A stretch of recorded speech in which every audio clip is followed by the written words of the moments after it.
We are back now, 6:55. Breaking news out of Northeastern University. We have been following this story all morning long for you. Yeah, police have now decided to break up the encampment. Things are escalating. We do know special ops are moving in. Our Mary Marcos is on the scene. Want to know if we can check in with Mary now. Mary, just tell us what you're seeing. What's happening right now? Well, as you can see right now, Massachusetts State Police Special Operations units have moved into the encampment. This is the biggest level of police presence we have seen directly in Centennial Common here this morning. So it appears that some kind of movement is imminent here.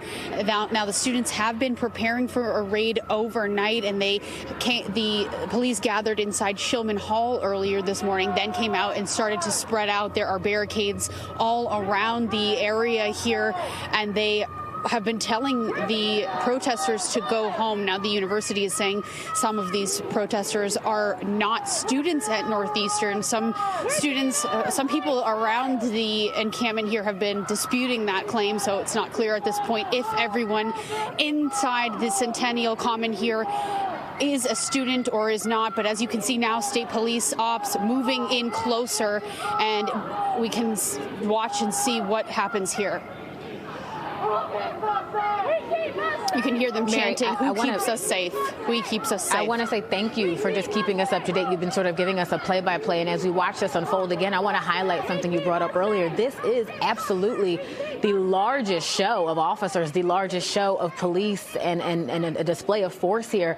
I know earlier you mentioned that something of really note here is that the anti-Semitic rhetoric. I think this is what a lot of the university has mentioned in terms of why they're so concerned about safety.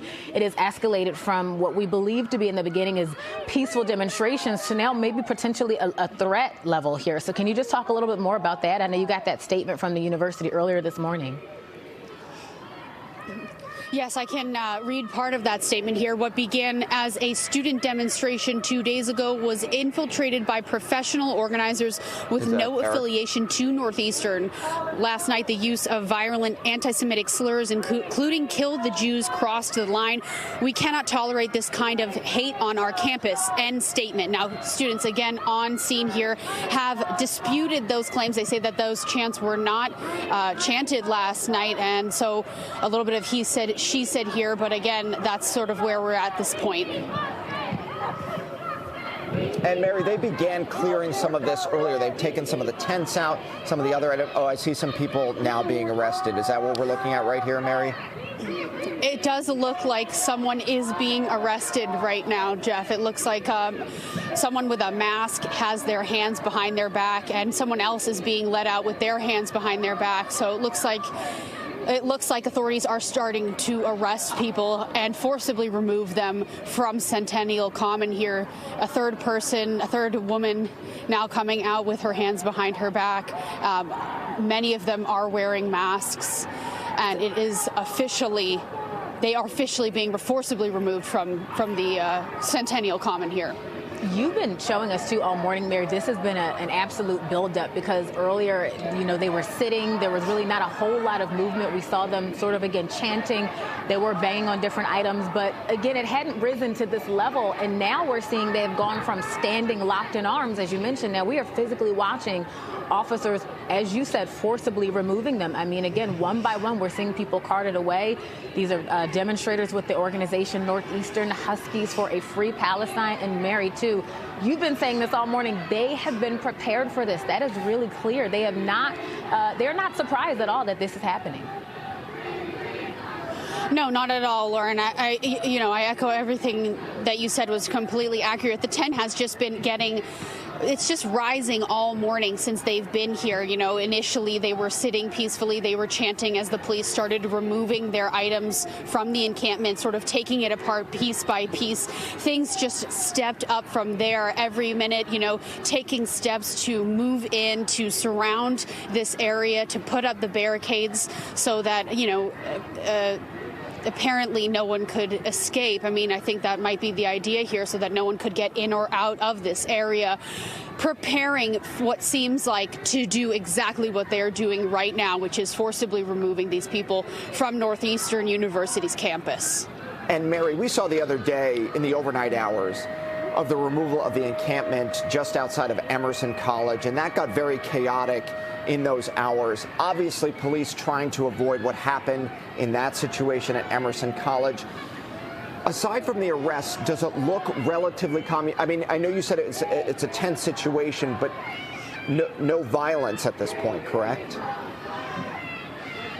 Correct. I haven't seen any violence. There's been definitely verbal altercations. People have been shouting and arguing, even with some Northeastern officials here on scene in front of us. But no one has physically there's been no physical violence that we've seen. Nothing like that Emerson University video where you could see protesters trying to fight off police with umbrellas, just a mass sort of gathering of people in that circumstance. This is not like that. This seems a lot more organized. And it was methodological.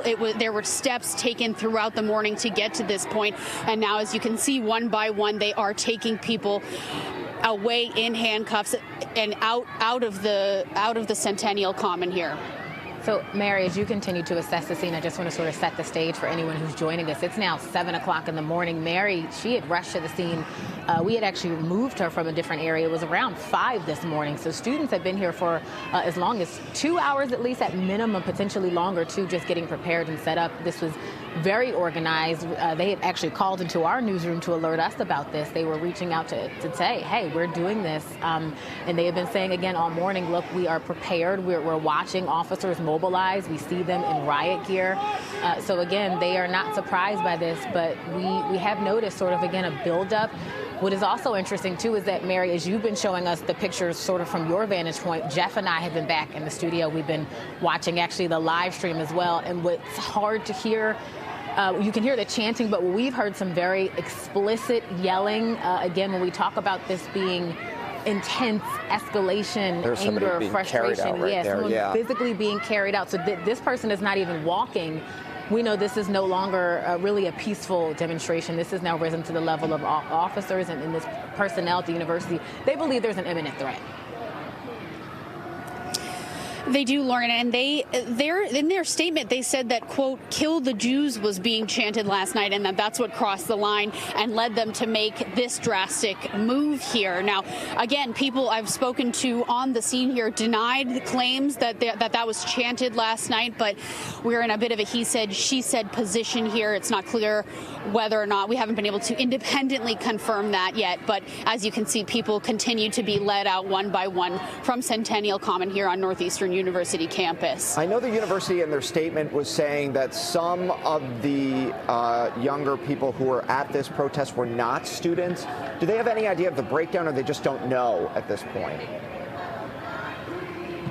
You know, as soon as the administrator on scene here started talking to me about that, several people around who did admit to me that they were not students of Northeastern, that they said that they were students of other nearby schools, started arguing with the administrator, saying that's not true, that's not true.